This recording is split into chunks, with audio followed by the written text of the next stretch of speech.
Hi, I'm Hanna. Hi, I'm David, and we're at home here in our house in Pakenham. So in our family, we've got 4 children, 14, 12, 10 and 8. We're obviously very busy like most families. Our life revolves around church and sport and music. She got all the creative genes, I'm the sporty one.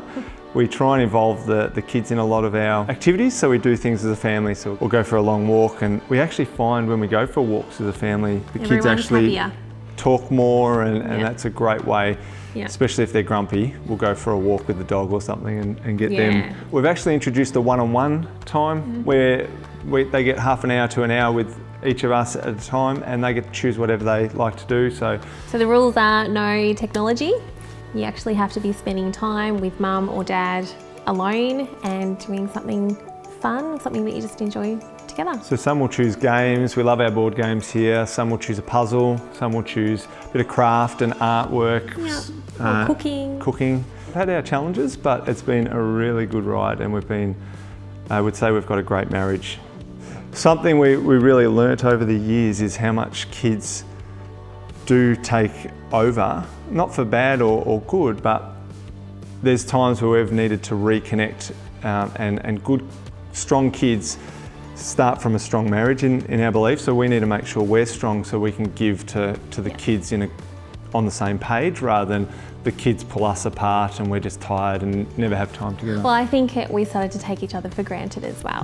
So that was one thing that actually stood out in the marriage retreat, was to focus on the simple things. You know, get off the couch when your husband comes home and give him a big hug and say thank you for working so hard. That for me was a really great reminder. Yeah, no matter how bad your day has been out there, you come home and you're home. Home is your sanctuary, safe place, happy place and a fun place. And it really helped us to be intentional to bring back fun.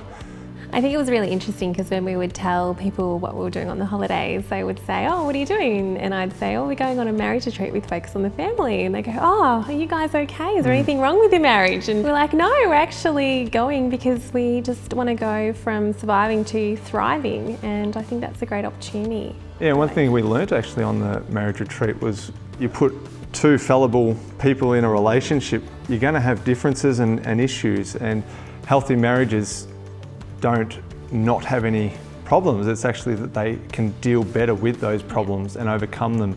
We don't want to wait till we're on the rocks before we do something. We want to really just thrive and be able to fight every chapter of life together with God's help and tackle it together and be refreshed and ready for it. So the leaders really made themselves vulnerable and showed that they weren't perfect as well.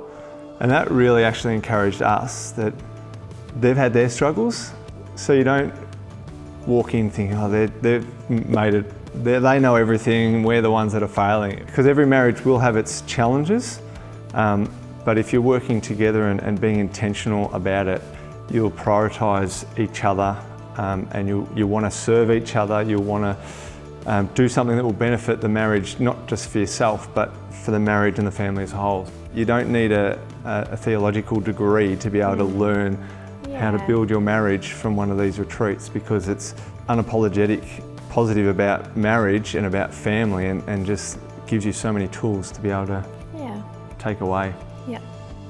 We don't know what's around the corner, but if you're really proactively working on your marriage, then you're ready to face them together. I don't think you can ever know too much about marriage. Yeah.